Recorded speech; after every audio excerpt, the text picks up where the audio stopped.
অনেক গ্রামের থেকে চলে আইছি বাবা, আমার কেউ নাই। আমি বাসা বাড়ি কাজ করি, আমার ছেলে মনে করেন পড়ালেখা বাদ দিয়ে ওর বাবা অসুস্থ, মনে করেন যে অটো লইয়া বাইরে এসে পড়ালেখা তুইয়া বাবা, এখন গাড়িটা চুরি হয়ে গেছে। আপনাকে যদি মনে চায়, যদি লাগে বাবা, আপনারা যদি সহযোগিতা করেন তাহলে করতে পারেন বাবা। আমার আর কিছু কর নাই, আমার একটা পোলা তো পড়ালেখা বাদ দিয়ে ওর বাপে খুব অসুস্থ, ওর বাপে শ্বাসকষ্টের মানুষ, বুঝছেন। আমরা ইয়া উঠছি আত্মীয়র বাসায়, আমাদের থাকার মতন কিছু নাই বাবা, আমরা যে থাকার মতন কিছু নাই।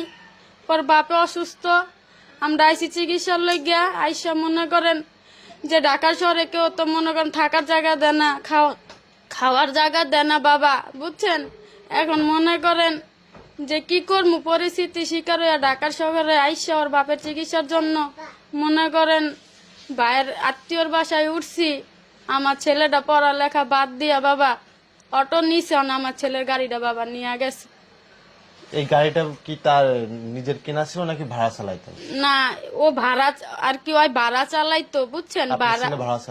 ভাড়া চালাইতো, অনেক মালিক আমারে চাপ দিছে, আমার মালিকে চাপ দিছে বাবা। আমি কইতে দিম আমি বাসা বাড়ির কাজ করি, ওর বাপে অসুস্থ, পড়ালেখা বাদ দিয়া বাপের অসুস্থ শরীর দেখা ওলা বাবা পড়ালেখা বাদ দিয়া ও এখন মনে করেন অটো লইয়া বাইরে হয়েছিল, এখন গাড়িটা বাবা চোরে নিয়ে গেছে।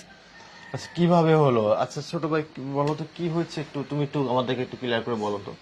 কি মতিঝিল বাংলাদেশ ব্যাংকের থেকে আপ ডাউন বাড়া হয়েছিল, মানে দাম দর হয়েছে আপ ডাউন, যে আমি যাবো যে 15 মিনিট। এটা কোন জায়গা থেকে হয়েছে? এটা মতিঝিল বাংলাদেশ ব্যাংকের ওখান থেকে, সিনাকল্যাণের সামনে, সিনাকল্যাণের সামনে থেকে আর কি যাত্রীরা উঠছে। তো ওটার পরে বলেছে যে ভাই আমি আপ ডাউন যাবো, তো ভাড়া কত নিবা?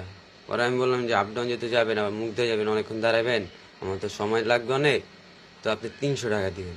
আচ্ছা ঠিক আছে, 300 টাকা বললে উনি গেছে ওয়ারির সামনে, ওয়ারি সিলভার স্কুলের সামনে আমাকে থামাইছে। থামানোর পরে আরেকটা অটো ডাক দেওয়া হয়েছে, মানে ওনাদের লোক, সেটা তার আমি জানতাম না। তো ওই লোকটাকে দাঁড়া করানো বলেছে যে ভাই মুখ দিয়ে যাবেন, উনি বলছেন যাবো। পরে ওনার সাথে ভাড়া দাম দর হয়েছে, ধরার পরে বলতেছে আচ্ছা ঠিক আছে ওর গাড়ির সামনে রাখো তুমি। আমার গাড়ির সামনে রাখছে, রাখার পর আমাকে বলে কি যে সামনে একটু চলো, আমার ওই সামনে আমার পলিথিন কারখানা আছে, তো এই কারখানার থেকে তুমি কিছু পলিথিন নামাই নিয়ে আসবা। তো আমি বললাম যে আমি যাবো না, কয় আমি সমস্যা নেই তুমি আসো, গাড়িতে আরেকটা আছে, উনিও তো ড্রাইভার তোমার মতন, উনি হয়তো আমাকে চিনে না। পরে আমি কাছে ঠিক আছে, আমি ওই ড্রাইভারকে বলছি যে ভাই আপনিও আসেন। ওই ড্রাইভার বলে যে ভাই আমার হাতে ব্যথা, আমি যাইতে পারবো না।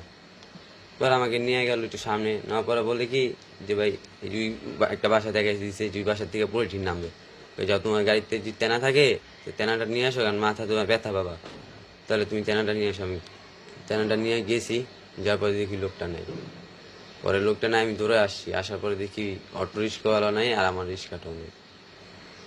মানে এখানে অটো, মানে যে অটোটা ভাড়া করেছিল ওই অটোটাও নাই, তোমার অটোটাও নাই। হ্যাঁ, ওখানে চুরিয়ে গেল। তুমি আশেপাশের লোকজনকে আমি বলছো? অনেক দৌড়াইছি, যেখান দিয়ে জিজ্ঞেসি ভাই এখান দিয়ে কোনো অটো গাড়ি গেছে কিনা, বলছে হ্যাঁ গেছে। অনেক দৌড়াদৌড়ি, দুটো অটো তো হয়তো বা জুততে টাইম না চলে গেছে। আচ্ছা, কোনো তালা দেওয়া ছিল না তোমার অটোয়? না, কোনো তালা ছিল না, কিন্তু চাবি ছিল আমার থেকে। মানে এমনি সিম্পল যে তালাটা থাকে বা চাবিটা উঠে নিয়ে চাবিটা দিয়ে স্টার্ট করতে, ওইটা তোমার কাছে ছিল? হ্যাঁ হ্যাঁ, আর এমনি আলাদাভাবে কোনো তালা দেওয়া ছিল না? কোনো আলাদা তালা দেওয়া ছিল না। আচ্ছা, এখন এই রিক্সাটা কি তোমার নিজের ছিল নাকি তুমি ভাড়া চালাইতে? একটু বিষয়টা কি? রিক্সা নিজের বলতে কি, মানে ভাড়াই চালাইছি। তো যে মহাজনটা, ওই মহাজন তো মনে করেন যে একটু সম্পর্কের মধ্যে, তো উনি যতই সম্পর্ক হোক, উনি তো সম্পদ। উনি আমাকে চাপ দিতেছে যে তুমি জরিমানা তো দিলে হইব না, কারণ আমার গাড়ি হারাইছে, আমার গাড়ি দিবা, যেভাবে হোক তুমি তোমার ব্যবস্থা করে আমাকে গাড়ি কিনা দিবা। মহাজন তো খুব চাপ দিতেছে গাড়ি কিনার জন্য। মানে এখন তোমার এই গাড়ি কিনে দিতে হবে? হ্যাঁ, গাড়ি এখন তুমি যদি গাড়ি কিনেই দিতে পারছো, তোমার যদি টাকায় থাকো, তাহলে তুমি তার রিক্সা চালাইতে না।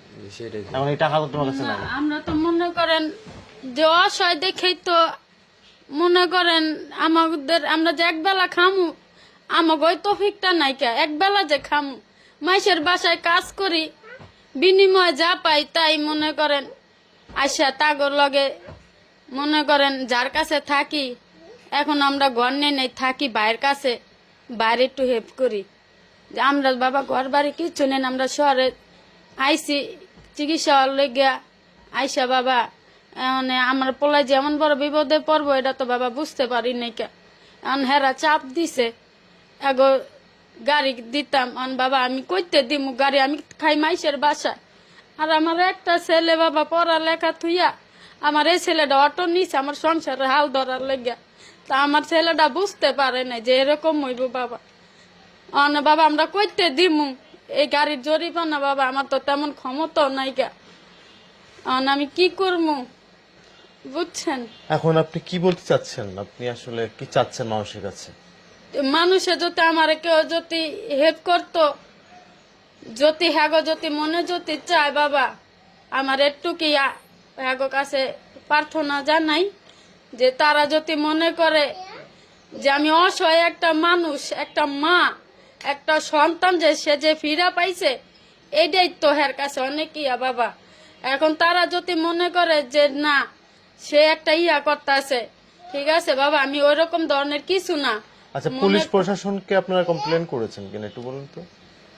হ্যাঁ আমরা জিটি করছি, করছেন? আমরা জিটি করছি। সে আর কি বলছে যে আচ্ছা ঠিক আছে, আমি সবই ব্যাংকে তারে কইছি যে দেখেন স্যার আমরা এরকম এরকম এরকম পরিস্থিতিতে আছি, এরকম কাজকর্ম করি, আর আমার এই ছেলে পড়ালেখা থুইয়া সংসারে হাল ধরছে, এটা আমি বলছি পুলিশের কাছে।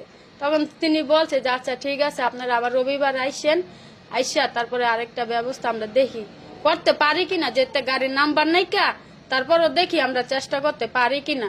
আপনি তো অসহায় একটা গরিব দুঃখী মা, আপনার একটা ছেলে পড়ালেখা তুইয়া ও সংসার হাল ধরছিল বাবা, আল্লাহ এটা কাইরা নিল, লোক কাইরা নিল, আরে কেমনে পথ খুলাইলো এই বাচ্চাটার থেকে এই গাড়িটা নিতে বাবা। আমি আর কিছু চাই না বাবা, আমি চাই জনগণের কাছে জানি তারা জানি পারে, আয়া জানি সহযোগিতা একটু যদি তাকে মনে চায় তারা যেন করে বাবা, এই আমার ভাগো কাছে অনুরোধ বাবা, বুঝছে? এটা হচ্ছে সেনা কল্যাণ থেকে, মানে মতিঝিল বাংলাদেশ ব্যাংকের পাশে সেনা কল্যাণ, মানে রাজমালা ব্যাংকের হেড অফিসের সামনে থেকে তোমার রিক্সাটা চুরি হয়। মানে যাত্রী উঠছে, যাত্রী উঠতে ওয়ারির সামনে গেছে, ওয়ারিসের সামনে গেছে, ওয়ারির সামনে থেকে রিক্সাটা নিয়ে গেছে, ওয়ারিসের সামনে থেকে রিক্সাটা চুরি হয়ে গেছে। প্রিয় দর্শক, আপনারা হয়তো বা তাদের মুখের কথাগুলো শুনেছেন। আপনাদের কাছে অনুরোধ থাকবে ভিডিওটি অবশ্যই শেয়ার দিবেন। যদি মানে হেল্প না করতে পারেন কিন্তু ভিডিওটা শেয়ার দিয়ে মানুষের কাছে যাতে ভিডিওটা পৌঁছায় দিন, যাতে এই অসহায় একটা পরিবার যাতে একটা রিক্সা কিনে যাতে চালাইতে পারে, সংসারটা চলতে পারে, তার মা কিনে যাতে ভালো থাকতে পারে, এই ব্যবস্থাটা আপনারা করে দিন, এখন তাদের তো দেখতেছেন যে কি অবস্থা, মানে একটা মানুষ কখন রিক্সা চালায়, কখন, মানে ছোট্ট একটা ছেলে, তার বয়স মনে হয় 15 বছর হতে পারে। কেউ শেখালে আপনি একটু বলেন। এই বাপ মার কষ্ট দেখে পড়ালেখা করতে পারে নাই, আমরাও তো বেশি বড় লোক, আমরাও গরিব, আমার ছেলেরা করে খায়, আর একটু লস হয়েছে, আরো খান টান দিতে পারে না, অনেক ছেলে সন্তান লিয়ে কষ্ট করে, আমার মেয়েরা অনেক কষ্ট করে, অনেক জনগণ যদি একটু সাহায্য করতো আমার নাতিটা আর আমার মেয়েটা বাচ্চা যাইতো। এখন আপনার নাতি তো মনে করেন যে ভাড়ায় রিক্সা চালাইছে, ভাড়া চালাইছে, হয়ে গেছে, এখন সেই ক্ষেত্রে কষ্ট অনেক, ভাত খাইতে তো পায় না, ক্যাম্পে দিব রিক্সাটা, জনগণে যদি গরিবের মোট দিকে একটু সাহায্য করে তো যদি বাঁচতে পারে, এটাই বাবা আমার কাছে অনুরোধ আমার, আর কি করবো। যাই হোক, হয়তো বা তার পরিবারের কান্না, চোখের পানি হয়তো বা দেখছেন। অনেক প্রবাসী ভাইয়েরা আছে আসলে এইসব গরিব দুঃখের পাশে দাঁড়ান। এত কোটি কোটি টাকা, লাখ লাখ টাকা কি হবে বলেন? মৃত্যুর পরে এই লাখ লাখ টাকা কবরে যাবে না। দুনিয়াতে যতদিন বেশি আছেন গরিব দুঃখী অসহায় মানুষকে সাহায্য সহযোগিতা করেন, হয়তো বা মৃত্যুর পরে হয়তো বা এই টাকাগুলো আপনারা পাবেন, বা এই যে সবটা আপনারা পাবেন। এই মানুষটা যাতে করে খাইতে পারে, এই মানুষটা যাতে তার মাকে নিয়ে, তার বাবাকে নিয়ে যেন খাইতে পারে, এই ব্যবস্থাটা আপনারা একটু করে দিবেন। আপনাদের কাছে অনুরোধ থাকবে। সবাই ভালো থাকবেন। আসসালামু আলাইকুম।